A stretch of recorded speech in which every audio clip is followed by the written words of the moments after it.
Na sequência, a gente já está com o adiantado da hora, aí, mas acho que foi importante a gente explorar bem essa parte de economia, né, de cenários, porque é o que a gente estuda todo dia aqui, acompanha todo dia para fazer a gestão dos investimentos da nossa entidade. Mas aí a gente tem uma apresentação para falar um pouco da FAPA, né? A FAPA hoje fazendo aí os seus 40 anos, comemorando os seus 40 anos, a gente passar um pouquinho para vocês, participantes aqui, e os que estão acompanhando a gente pelas transmissões, de como é que está a situação da entidade, como é que está a situação do plano e quais são os desafios que nós temos pela frente, né? Vocês vão receber na semana que vem o relatório anual da Fundação, onde todas as informações do exercício de 2016 vão estar detalhadas, né, vão estar apontadas e de forma bem minuciosa dentro do relatório, mas a gente quer passar alguns dados aqui, a gente vai falar do fechamento de 2016 para falar de exercício fechado. E o relatório desse ano, a gente está trabalhando uma temática, e por isso o nome da palestra, Preparar para Novos Voos, tá? A gente vai trabalhar da temática do relatório, a lenda da águia. Tá? Nessa lenda da águia, a águia completar os 40 anos de idade, para viver mais 30 anos, ela passa por um processo de transformação. Tá? E a FAPA está nesse estágio também. Então, além dela estar completando seus 40 anos, a gente usou essa temática para abordar. A gente está passando por um momento de transformação do nosso plano, de transformação do nosso cenário, e precisamos nos preparar para esse novo voo, né, para esse voo de continuidade. Então, vamos lá falar um pouquinho dos números. Então, vamos falar um pouquinho da FAPA? Um rápido histórico aqui. Então, a FAPA foi constituída em 77, né, inicialmente com o objetivo de trabalhar assistência, e a partir de 80, ela recebeu a autorização para trabalhar como entidade de previdência complementar. A partir de 81, nós tivemos os primeiros aportes no plano de benefícios. Tá? Em 2000, nós tivemos um fato marcante na história da entidade, que foi a aprovação do plano misto de benefícios, tá? Que é o plano que a gente tem hoje. Foi quando ocorreu a migração do plano antigo que a gente tinha BD para aquele plano tradicional que a gente conhece hoje, que é um plano CV. Tá? Então, falando um pouquinho do nosso plano. Tá? Em 2001, nós assumimos essa característica de plano CV, foi quando a migração efetivamente foi implementada. Né? E o que é um plano CV? Só para a gente recapitular. A gente tem definidas as contribuições que a gente faz todo mês para nosso saldo de conta. E o benefício ele é determinado a partir do momento em que a gente pede, né, em que a gente entra com um pedido de renda programada, e ele é apurado naquele momento, e aí, a partir daquele momento, ele passa a ser um benefício definido. Tá?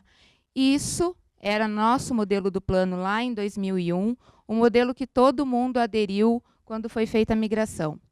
Em 2011, o nosso plano passou por uma reestruturação, uma modelagem, né? O regulamento passou por uma revisão e uma atualização, e esse plano CV continua um plano CV, mas dentro desse novo regulamento a gente passa a ter uma figura nova, né, que é uma opção do participante de receber diferente esse benefício mensal.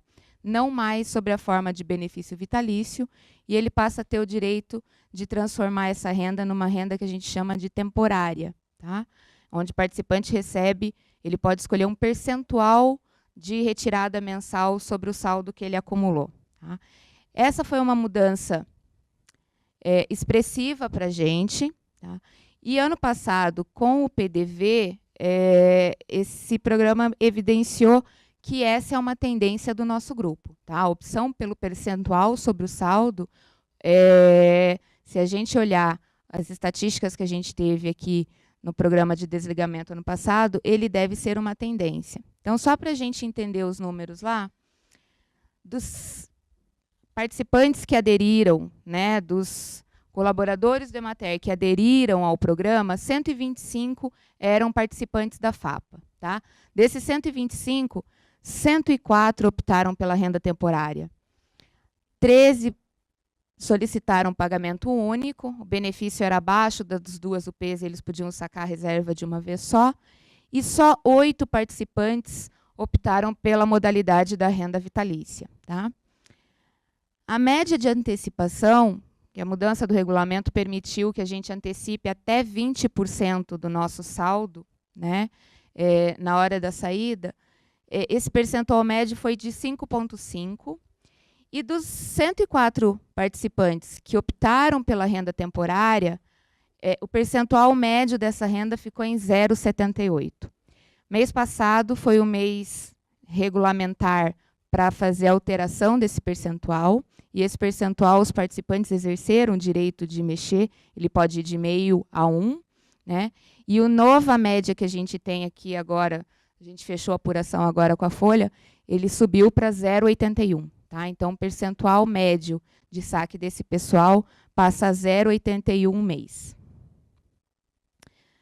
Falando da FAPA em números, tá? Vamos olhar como é que a gente está depois desses 40 anos. Então, aqui um quadro da população, nós temos 716 participantes. Esses números sempre são fechamento em dezembro, tá? 716 participantes ainda na condição de ativos. Tá?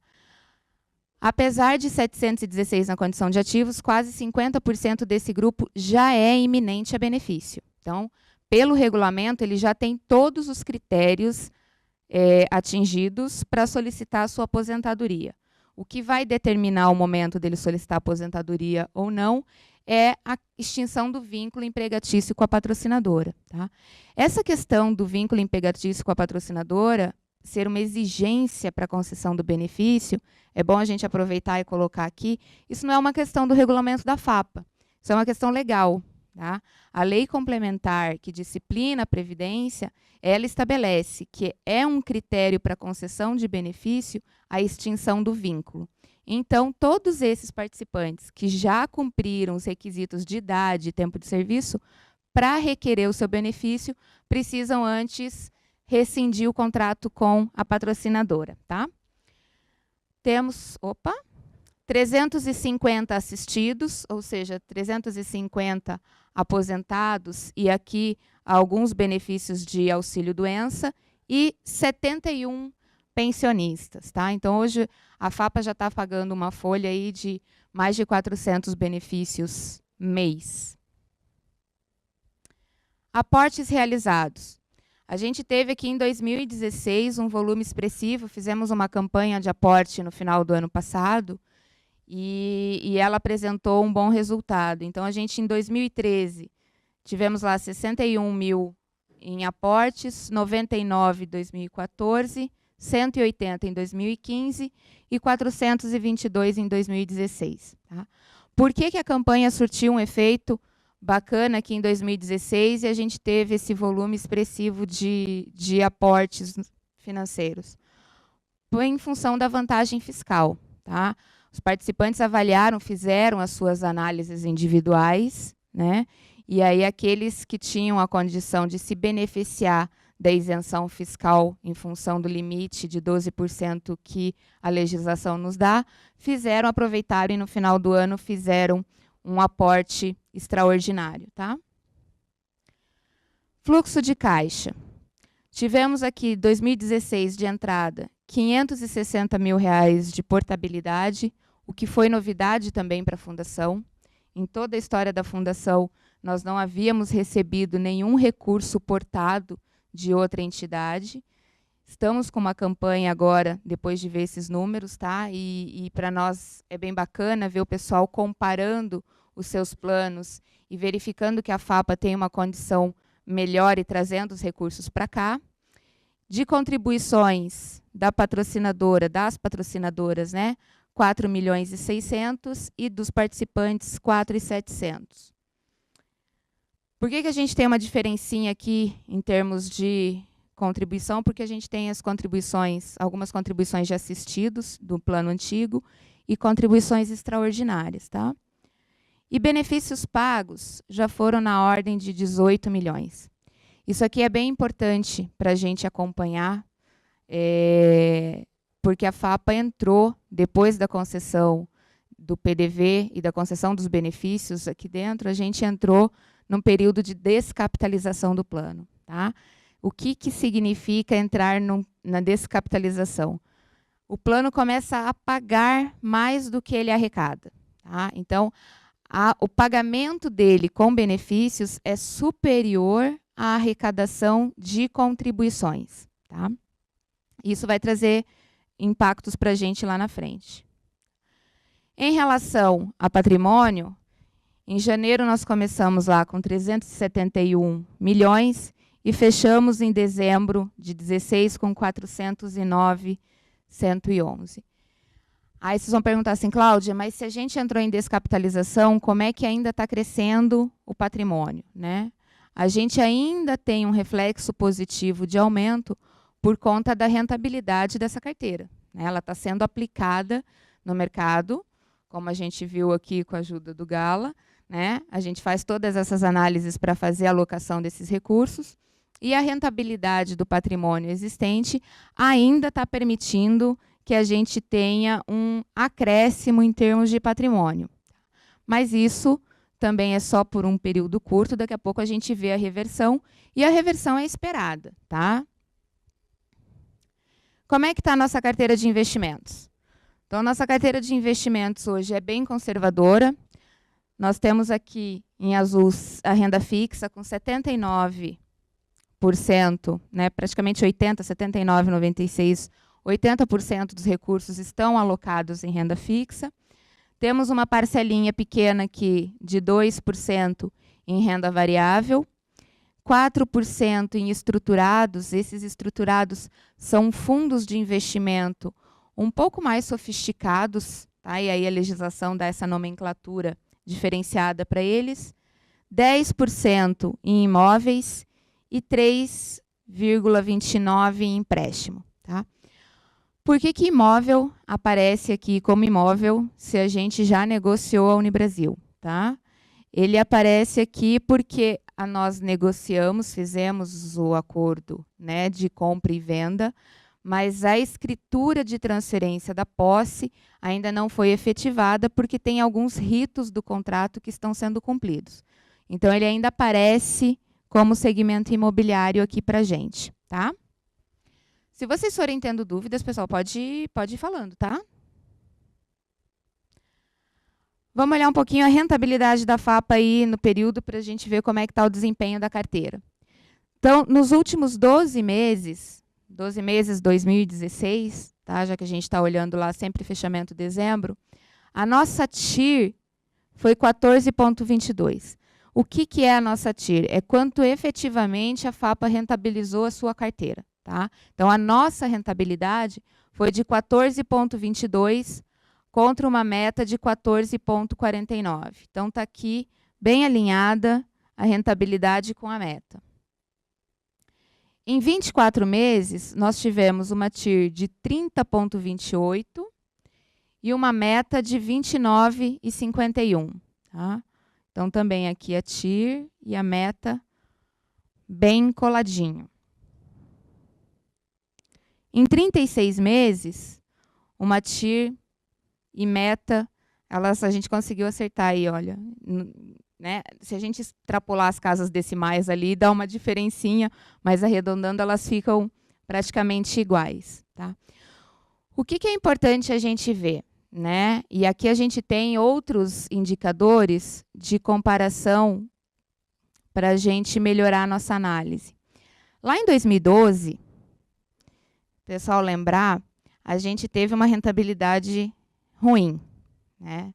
No fechamento do primeiro semestre de 2012, o informativo da época estampou na capa que a gente tinha uma rentabilidade negativa de 1,96. Né? Como é que a gente teve rentabilidade negativa com um montão de recurso em renda fixa? Né? Foi o que o Gala falou quando ele respondeu a pergunta lá do Zardo sobre títulos. Naquela época, os nossos títulos eram marcados a mercado. Como se mexeu na taxa de juros, né, essa precificação trouxe os nossos papéis para baixo e nós tivemos uma rentabilidade negativa. E aí, quando a gente teve rentabilidade negativa, alguns participantes pararam e falaram assim: eu devia ter colocado tudo na poupança porque me dava mais, né? E aí aqui é bacana a gente ver, porque quando você olha num horizonte mais longo e a nossa comparação tem que ser no médio e no longo prazo, nosso objetivo é previdenciário, né? A gente não pode olhar uma janela de um mês ou de um trimestre para referência, a gente tem que olhar no médio e no longo prazo. A nossa rentabilidade é extremamente superior à poupança, né? Não só isso, na poupança a gente não tem a contrapartida do patrocinador ali no saldo da nossa reserva, tá? Então a gente sempre coloca, e isso aqui vai sempre para o comitê também, para a gente ter uma ideia e um comparativo de como é que a gente está, não só em relação à nossa meta, mas aos outros indicadores também, tá? Então, se a gente olhar, a FAPA tem conseguido aí bons níveis de rentabilidade. 14,22 é um índice muito bom de rentabilidade. Mas, vamos lembrar de novo, por isso que foi bom o Paulo falar antes, que ele colocou lá em termos de inflação. A gente conseguiu 14,22 com uma inflação lá em cima, né? 2017, a inflação deve ficar abaixo do centro da meta, abaixo da meta, da banda da meta, na casa dos 4%. Então, você já não tem mais um retorno de inflação tão expressivo como esse aqui, tá? Isso é importante para a gente fazer a gestão da carteira de investimentos da FAP e é importante para os participantes que optam pelo percentual sobre o saldo para conseguir acompanhar a evolução da sua reserva ao longo do tempo e definir o seu volume de saque mensal, tá? Bom, pessoal, como ele falou fora do microfone, só para a gente repetir a pergunta do Iniberto, ele perguntou como é que a gente está agora nesse começo de ano, em termos de rentabilidade, né, e considerando a perspectiva de uma inflação mais baixa e de Selic também, como é que a gente vislumbra a questão do desempenho da carteira, né? Então, a gente fechou de janeiro a maio, a gente está acima da meta atuarial, a carteira de investimentos da FAPA, tá? Mesmo com a inflação mais baixa. No acumulado, mês de maio, a gente não bateu a meta, a inflação ainda veio um pouquinho mais puxada, mas no acumulado de janeiro a maio, a gente está acima da meta atuarial. Tá? E a perspectiva, como a nossa carteira está desenhada e está alocada, é esse ano ainda ter meta.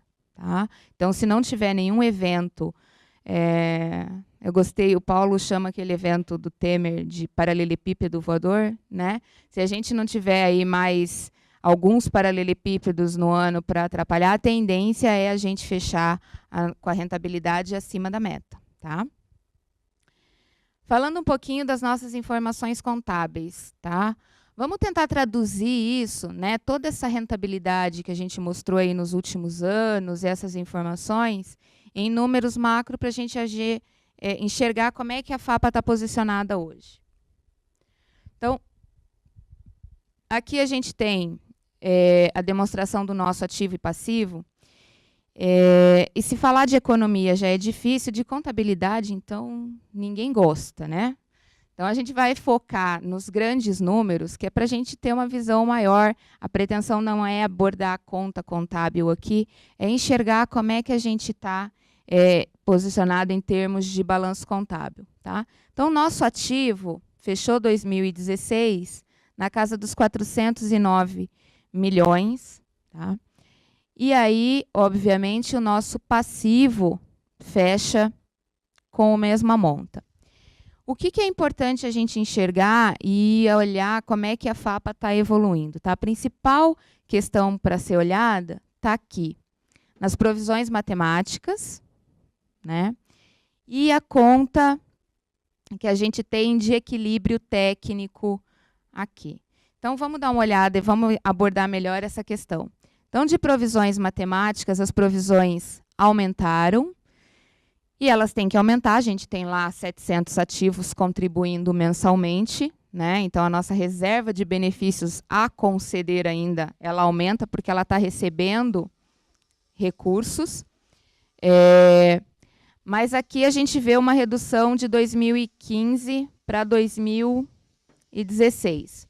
Apesar da entrada de recursos aqui dos que estão ativos, a gente teve um deslocamento grande dessa conta para essa, que foram os 125 que saíram no PDV. Né? Então, eles estavam alocados como benefícios a conceder, né? E a hora que eles saem, eles passam a ser benefícios concedidos. Então, a gente tem uma movimentação aqui entre essas contas. Tá? O ponto importante para a gente olhar aqui é a questão de quanto a FAPA foi eficiente em reduzir o seu déficit. Né? Nós tínhamos um déficit lá em 2015 de 6 milhões de reais e ele foi reduzido para 384 ao final do exercício. Tá? Essa redução ela está ocorrendo em função da estratégia da carteira de investimentos que a gente tem adotado nos últimos anos, incluindo a mudança da marcação dos títulos públicos que nós fizemos lá em 2013, depois do período conturbado de 2012. Tá? Então, tudo isso aqui é um reflexo de um movimento e de um ajuste na carteira para equalizar esse déficit sem, né, tentando mitigar aí a cobrança de novas contribuições extraordinárias dos participantes e, de novo, o contrato de dívida com a patrocinadora, porque é algo que ninguém quer, né, seu Taíde? Não quer mais contribuição extraordinária, né? Tá? Então, para nós, o ponto mais importante, né, do nosso fechamento é a questão do resultado.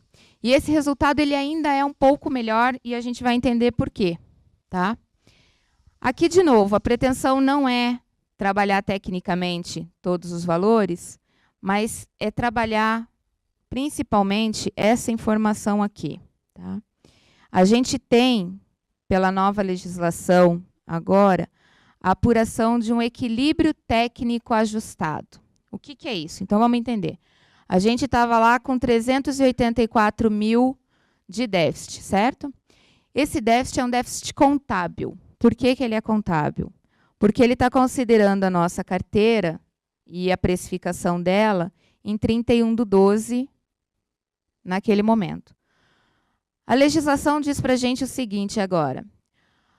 Ó, entidade de previdência, você que tem títulos públicos marcados na curva, né? Ou seja, são aqueles títulos que, como o Gala disse, a gente vai carregar até o vencimento. Então, todos esses títulos que você vai levar a vencimento, você vai trazê-los a valor presente. Né? Você tem lá uma série de títulos que vencem em vários períodos e você traz ele a valor presente com a taxa que eles foram adquiridos. Se essa taxa de aquisição é maior que a taxa da meta atuarial, ele dá um superávit. Tá? Então, quando a gente olha o ajuste de precificação desta nossa carteira de títulos em relação ao registro contábil, ela dá um excedente de R$ 3.843.000. Tá? Isso significa dizer o quê? Nós temos lá a nossa meta atuarial de NPC mais 4,5%, então a nossa taxa de juros de referência é 4,5%, e os nossos títulos, na média, estão pagando acima dos 5,5% e a 6%. Então, isso significa que você tem um excedente em relação à sua meta atuarial, à sua obrigação. Né? E aí isso permite registrar esse excedente num demonstrativo contábil complementar. Tá? Então, o balanço ele apresenta um déficit contábil, mas o demonstrativo complementar já apresenta um excedente. Então, se a gente tem R$ 3.843.000 de excesso, né, eu deduzo a parcela que eu tenho do déficit aqui, contábil registrado, e a diferença seria um superávit. Tá? Então, o nosso ajuste técnico, né, o nosso equilíbrio técnico ajustado, ele apresenta aqui, a partir de 2016, uma virada e a gente passa a ter um resultado positivo. Tá? Isso para nós é bem relevante, é bem importante, porque é uma virada de chave, tá? De uma situação que vinha de déficit já há alguns anos, e a gente passa a uma situação de equilíbrio. Tá? Então, por isso que a gente queria mostrar aqui, porque é um dos pontos mais importantes que a gente tem, dos fatos mais relevantes que a gente tem no exercício de 2016, e é um fato que a gente comemora, né? Em relação aos custos de gestão, nós temos aqui custos da gestão previdencial e gestão de investimentos, tá? E o objetivo é mostrar, nós temos um limite legal, a nossa legislação traz uma limitação em termos de custeio administrativo, e a gente está praticamente na metade do limite, tá? Então, estamos também trabalhando em termos de gestão e ficamos bem abaixo do limite. Se um dia alguém tiver curiosidade e interesse, o site da Previc traz estudos sobre o custeio administrativo e ele compara, tá? Algumas entidades, ele separa por portes e faz algumas comparações. A FAPA tem ficado abaixo da média, né, da sua média de comparação em termos de custeio administrativo. Ok? Quais são os nossos desafios, então? Né? Posicionou a Fundação, como é que ela está hoje, em termos de patrimônio, como é que ela está em termos de gestão, mas temos desafios aí para serem enfrentados. Tá? E aí aqui a gente coloca os principais desafios, né? Temos uma redação gradativa do número de participantes. O quadro de participantes é um quadro em extinção, em ebulição, mas em extinção, né, senhor presidente? Usou o termo ebulição hoje. Temos uma maior complexidade da gestão decorrente das imposições legais, né, que a todo tempo vem aprimorando e colocando um arcabouço legal mais robusto para a gente trabalhar. E aí começamos a encarar a fase de descapitalização do plano, né? Nosso plano, se a gente pegar uma curva, a gente está atingindo o ápice da curva e agora a gente entra num decréscimo aí de patrimônio, tá? E a questão de maior exigência de liquidez da nossa carteira em função da renda programada, tá? E renda programada temporária. Como o participante pode definir todo ano que percentual ele quer, se ele aumenta esse percentual, aumenta o valor da nossa folha de pagamento de benefícios. Logo, a nossa carteira tem que estar ajustada, né, tem que estar preparada para esse tipo de demanda, né, para um volume maior de retiradas mensais. Tá? São desafios, e por isso a gente colocou que é preciso se preparar para um novo voo. Tá? Esses desafios estão sendo monitorados pelos comitês da FAPA e pelo Conselho, né, no sentido de dar rumo à Fundação para fazer a gestão de forma mais adequada disso aqui. Mas, apesar de ser um desafio, é importante colocar aqui para todo mundo e deixar claro, não existe risco de não pagar benefício, gente. Tá? De vez em quando, algum participante procura e fala assim, olha, eu sou dos últimos, né? Sou dos mais novinhos que entraram aí. Quando chegar a minha vez, vai ter dinheiro? Vai ter dinheiro. Tá? Esse processo de descapitalização, isso já era algo esperado. E ele poderia ter ocorrido já há tempos atrás, e não ocorreu porque o nosso grupo está protelando a sua data de aposentadoria. O pessoal tem saído mais tarde em benefício, né? Está alongando a sua vida produtiva dentro da patrocinadora. Então, isso fez com que esse momento fosse protelado também dentro do plano. Mas era algo esperado. Se a gente tem um quadro que não entra gente nova, né? Todo mundo vai se aposentar só, e seremos um dia um plano só de aposentados. O plano misto da FAPA, um dia vai ser um plano só de aposentados. Tá? Mas a gestão dos recursos financeiros está sendo feita de forma conservadora, de forma técnica, com olhar para essa visão. Então, assim, não tem risco de não ter dinheiro. Tá bom? Vamos lá, que diz que já tem pergunta lá. Pergunta do webcast, do Elcio. Sobre a Unibrasil, o contrato de compra e venda, os pagamentos estão sendo efetivados normalmente? Então, vamos lá. Em relação à Unibrasil, nós fechamos a negociação em dezembro de 2016 e ela previu o início do pagamento das parcelas de janeiro de 17, né? Então, até agora, todas as parcelas foram pagas regularmente em dia, de acordo com o termo de compromisso de compra e venda que foi firmado. É um contrato de longo prazo, mas ele tem sido cumprido até o momento, a rigor, de acordo com o que foi contratado. Qual o limite de tempo de duração do nosso plano? Em que ano sairá o último beneficiário? Então, gente, essa questão do limite de tempo é uma questão que agora ficou mais difícil ainda da gente fazer previsão, tá? Porque quando a gente trabalhava exclusivamente com a renda vitalícia, a gente tem uma figurinha dentro do plano, um carinha chamado atuário, que ele é metido a dizer o dia, o mês, a hora que a gente vai morrer, né? E aí você projeta isso e tinha uma visão. Com a renda programada, né, essa velocidade de duração do plano está muito agora ligada com a velocidade de consumo do patrimônio dos participantes, tá? Nós estamos rodando aqui para trazer para o Conselho um novo estudo com projeções de despesas administrativas, de custeio administrativo ao longo do tempo, e a gente deve ter uma visão mais clara desse desempenho desse fluxo, tá? O fluxo da parcela de benefícios definidos, dos vitalícios, ele estava indo lá até 2070 e alguma coisinha, tá? Porque a gente tem os novinhos, tipo a Camila, o Alexandre lá na FAPA, e aí tem uma previsão de fluxo ainda longa, tá?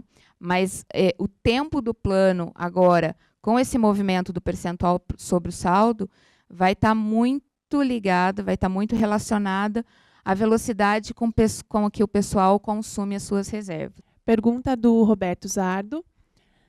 Sugiro ao Conselho e à direção da FAPA maior estudo sobre a necessidade de liquidez em função da mudança de percentual do saque. Isso pode ser limitado numa amplitude menor via alteração do estatuto? O cuidado com a liquidez está sendo tomado. A nossa carteira é extremamente líquida. O Conselho Fiscal discutiu ontem, inclusive na sua manifestação, né, uma análise da liquidez da carteira.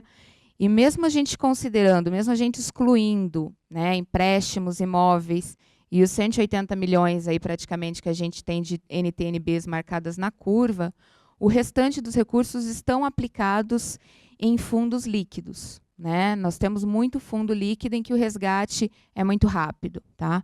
Então, esse cuidado com a liquidez, essa preocupação com a liquidez em função da nova modelagem do plano, a gente já tem, né? A carteira está até mais líquida do que ela precisa nesse momento, até porque a gente está aguardando para ver como é que o mercado se comporta para fazer alocações, mas esse é um ponto que a gente está tranquilo. Com relação ao cuidado e a mudança de estatuto, na realidade é uma mudança de regulamento, porque essa é uma previsão regulamentar, tá? E aí agora é difícil você baixar esse nível via regulamento, porque, como eu comentei lá no princípio, dos 700 e poucos participantes que a gente tem ativos, 50% já são iminentes a benefício. Isso já caracterizaria um direito adquirido a esta modelagem, né? Então, fazer uma alteração de regulamento agora, ela afetaria só aqueles que não têm direito adquirido e aí, eventualmente, a gente perderia a finalidade porque ela pegaria um contingente muito pequeno de participantes. Pergunta do Elcio. Atualmente, há alguma pendência de receita da FAPA, da patrocinadora, bem como débitos de algumas dívidas provisionadas de alguma ação judicial? Então, vamos lá. Em relação ao contrato de dívida com a patrocinadora, a gente não tem pendência nenhuma, nem dos contratos de dívida e nem de contribuições. As contribuições e os contratos têm sido pagos regularmente em dia aí nos últimos 2 anos, né? E em relação a pendências, a gente tem pendências que já foram baixadas do nosso balanço, tá? Então, o resultado já foi impactado no passado, que são Banco Santos, uma outra questão de debêntures que a gente tinha lá de imobiliárias, estão sendo tratadas na Justiça. Banco Santos, a gente fez algumas recuperações já de massa falida, vai estar detalhado no relatório anual, né, as notas explicativas, as demonstrações contábeis vão estar lá, os 4 rateios que já foram feitos, os valores desse rateio, mas agora o que a gente recupera, ela só faz efeito positivo, tá? Porque o efeito negativo em termos de registro contábil, isso já se deu lá no passado dessas ações. Então, hoje não tem nada em termos de ação que está sendo discutida que traga um impacto, tá? Temos uma ou outra ação de cunho previdenciário e aí está sendo tratado também com a patrocinadora o custeio desse recurso, tá? Aqui, pessoal, sem mais perguntas? Tranquilo? Bom, então, a gente agradece aos que ficaram aqui até agora, né? Agradece aqueles que acompanharam aí pelas transmissões do link e do Facebook. E a gente aproveita para pedir um feedback de vocês, né? Participantes de um modo geral, os que estão aqui, os que estão longe, dessa dinâmica, para a gente ver se é o tipo de dinâmica que a gente pode trabalhar mais vezes, né, de uma forma a tentar aproximar mais a FAPA do grupo de participantes e vocês, participantes da FAPA. Eu sempre digo que o nome participante não é à toa, né? Não é cliente, não é usuário, ele é participante, porque todos nós, como sócios, né, do negócio, temos essa não só o direito, como a obrigação de participar da gestão da estrutura, tá? Então, obrigada aos parceiros da Fator que ficaram aqui com a gente, ao Gala que fez a palestra inicial, obrigado aos conselheiros que também estiveram aqui, o pessoal da FAPA de apoio e o pessoal da equipe de comunicação do Emater que deu uma mãozona aí para a gente estruturar tudo isso aqui e tentar levar essas informações, disseminar ela para o estado todo e fazer com que mais gente participasse desse dia de comemoração. Tá? Obrigada a todos.